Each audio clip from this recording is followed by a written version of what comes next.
Bonjour, bienvenue.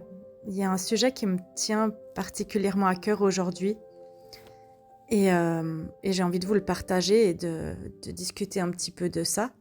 C'est la guérison physique surtout, la guérison du corps qui va aussi avec la guérison psychologique, les deux vont ensemble.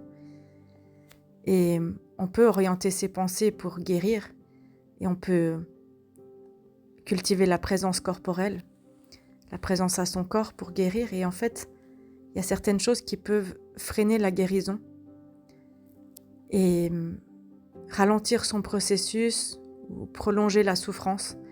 Et du coup, j'ai envie de vous accompagner, de vous donner un élan d'espoir et je fais partie des personnes qui guérissent quelque chose d'assez costaud.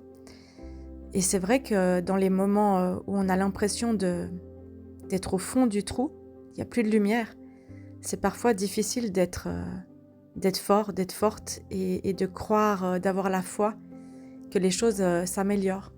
Et ça m'est arrivé maintes et maintes fois dans ma vie. Et du coup, c'est un processus qui n'est pas linéaire, qui prend du temps. Et parfois, ça arrive d'avoir des crises de guérison. Avant de guérir ou d'aller mieux, il y a des crises où on est bien pire. Bien pire. Les symptômes s'aggravent et on a l'impression de sombrer. Et dans ces moments-là, une des clés, c'est de pas être seul. Ça paraît tellement simple dit comme ça, mais en fait, tellement de personnes ne gèrent pas la maladie, ne savent pas comment se comporter, ne savent pas quels mots utiliser pour soutenir, ont peur que ça leur arrive aussi ou sont démunis, qu'en fait, quand on traverse quelque chose comme ça, on se retrouve souvent très seul. Et soit on n'ose pas en parler aux personnes pour pas les charger, soit on n'ose pas en parler parce qu'on voit que la personne n'est pas assez ancrée et qu'elle va être impactée, soit on va entendre des « Ah, mais t'inquiète, ça va aller », mais c'est pas les mots, c'est pas les gestes qu'il faut pour soutenir. Alors n'hésitez pas à transmettre à votre entourage ce dont vous avez besoin pour être soutenu véritablement dans ce processus, d'exprimer avec clarté ce qui vous aide, vraiment, vraiment.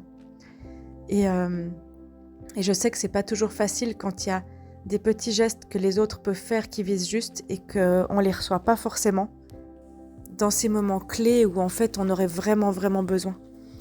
Et du coup, je vous encourage à parler et à ne pas être seul et d'exprimer ce qui peut vous aider à guérir. Et à travers ce podcast, peut-être que vous aurez des clés dans ce qui vous freine pour guérir.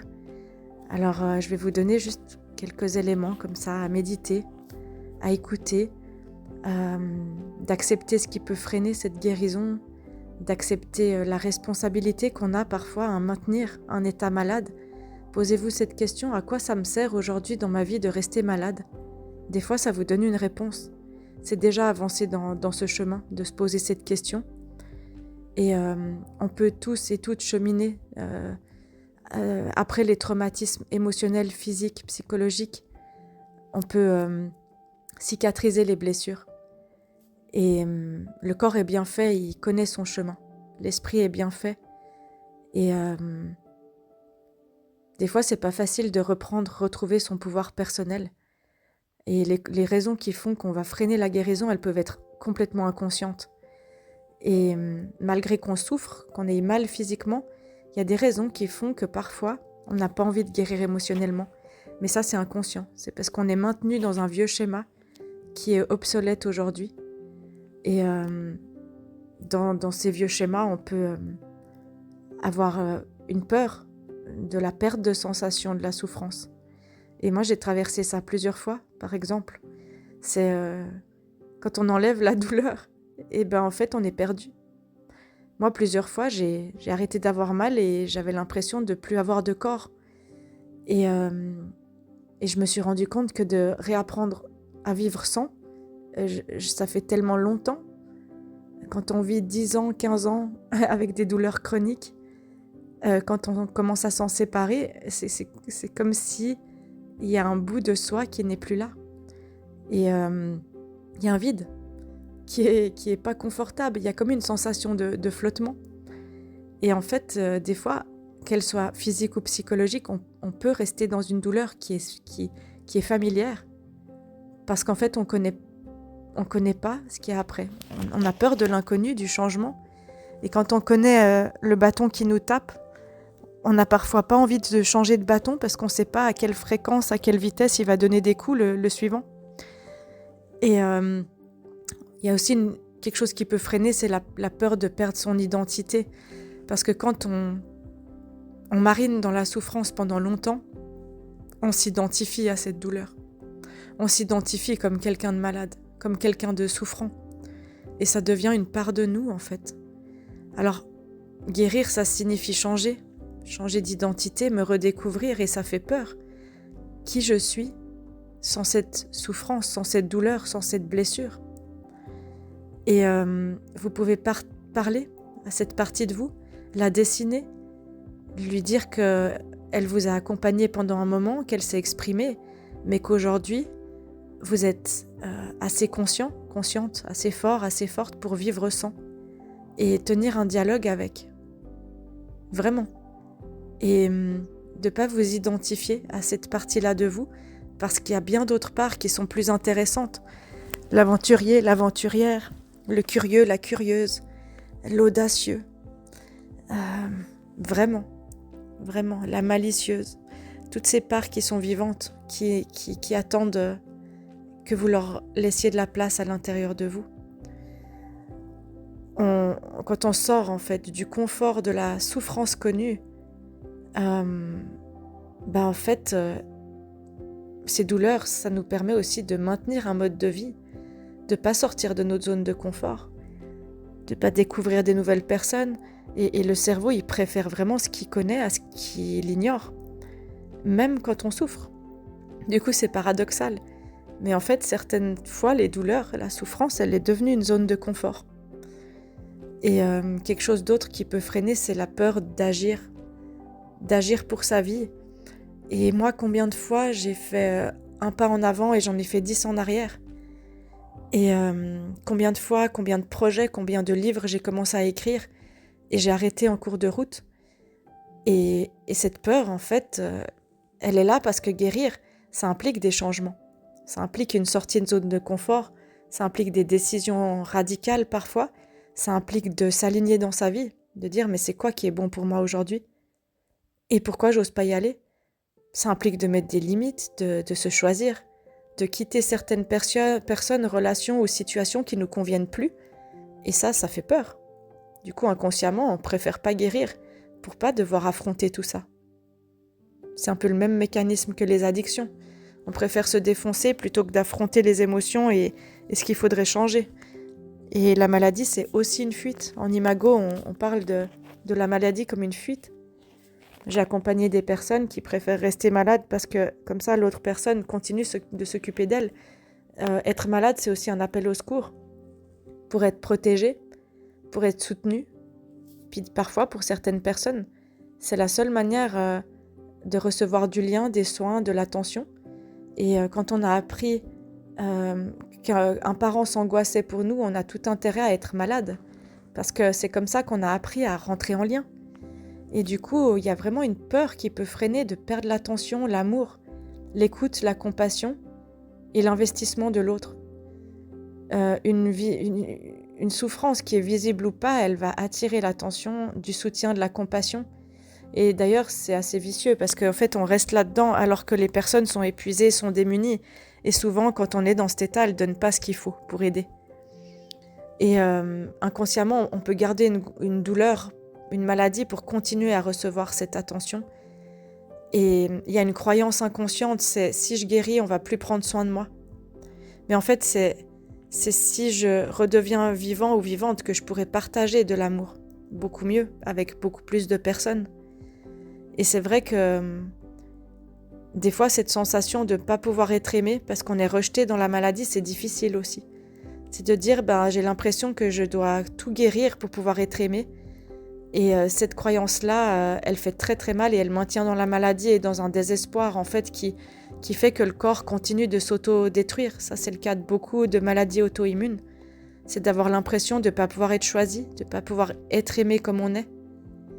Et quand on l'a, ce schéma, ça prend un moment à travailler et à essayer d'en sortir et de faire des choix conscients dans sa vie pour se choisir déjà soi, en permanence, pour pouvoir laisser ensuite les autres nous choisir et que les personnes qui choisissent pas ou mal, elles n'ont plus rien à faire là et c'est souvent une clé de guérison.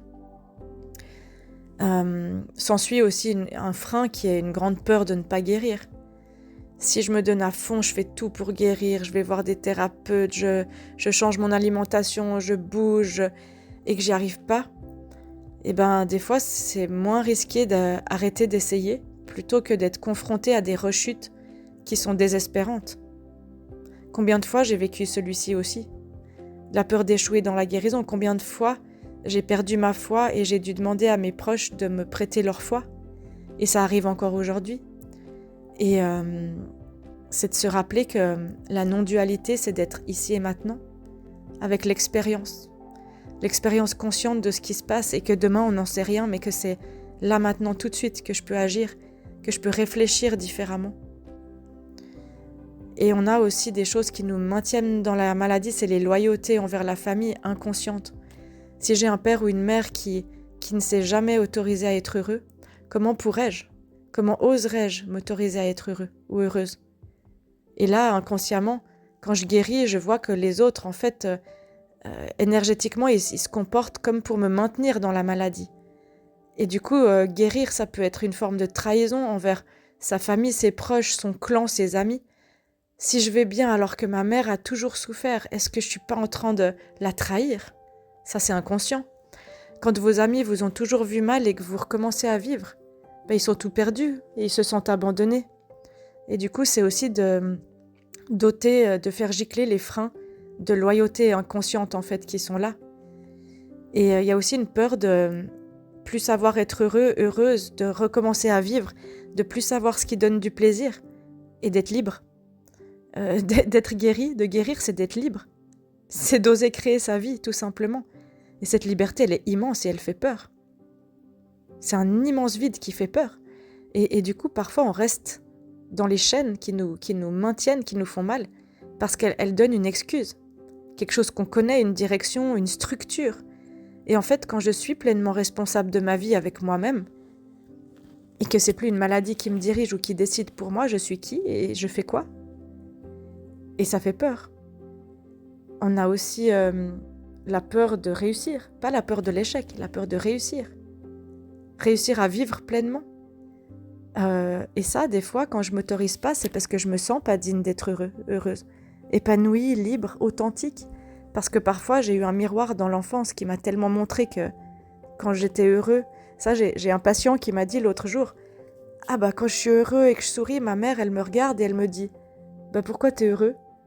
Et il me dit, « Je subis ça depuis mon enfance et je veux plus. » Et ben quand on a un sentiment d'illégitimité au bonheur, hérité des blessures et de la famille, c'est difficile d'oser réussir et de se sentir légitime à être vivant. Et il y a aussi tous ces mécanismes d'auto-sabotage qui vont avec. Quand on s'aime pas encore assez, qu'on se juge, qu'on s'inflige des choses, de ce qu'il faudrait correspondre pour les autres, etc., on se punit. Et du coup, de ne pas guérir, d'être malade, c'est aussi une forme de se punir soi-même, de là où on a jugé être inadéquat, etc. C'est une manière inconsciente de se dire à soi « je mérite pas d'aller bien ». Et en fait, bien sûr que si. On peut faire ce choix de guérison profonde, de sortir de cette habitude de la souffrance, de la douleur du drame, de la dépression, de la déprime, de la perte de foi.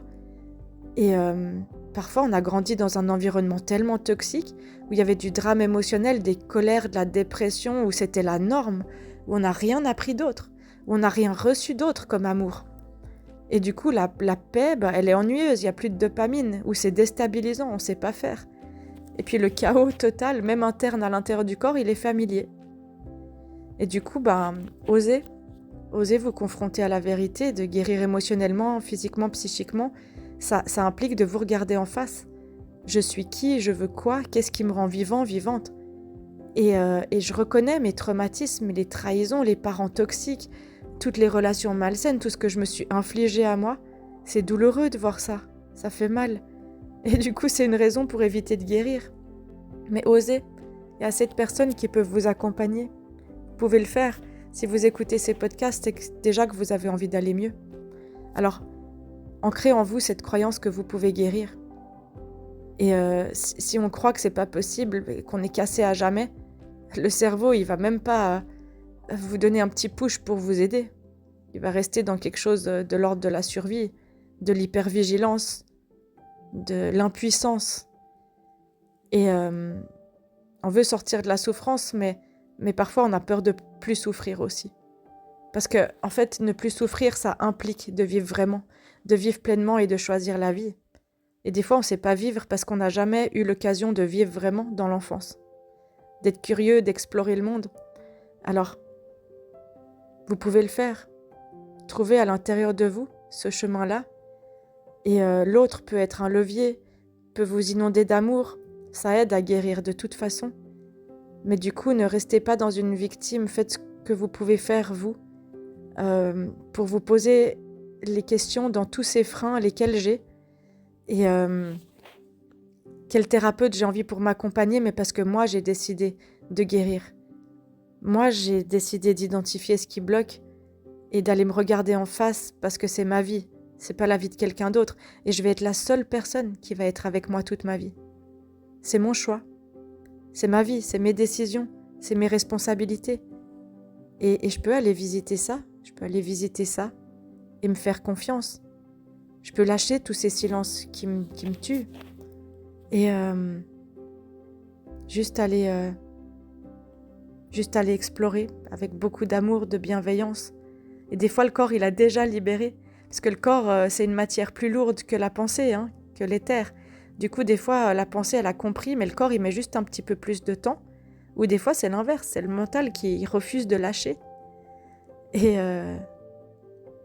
des fois, le corps, il a déjà lâché. Quand on s'écroule en burn-out, des fois, c'est parce que justement, c'est un temps de repos. Ou qu'on est enfin aimé et qu'on s'écroule.